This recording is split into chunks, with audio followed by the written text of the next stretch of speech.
Orman işi жаңғырып, айыл өзіміз бүгін, үлкен пирог пісіріп, оны күтті асығып. Күзен келді бірінші, күлімдеді үй іші, қоян келді секіріп, кірді жаймен жүгіріп.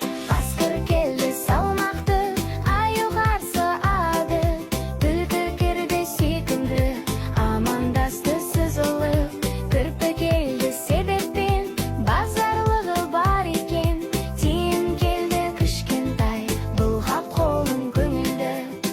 Аю пирог біледі, бірақ санау білмейді, қане достар аюға көмектесші санауға.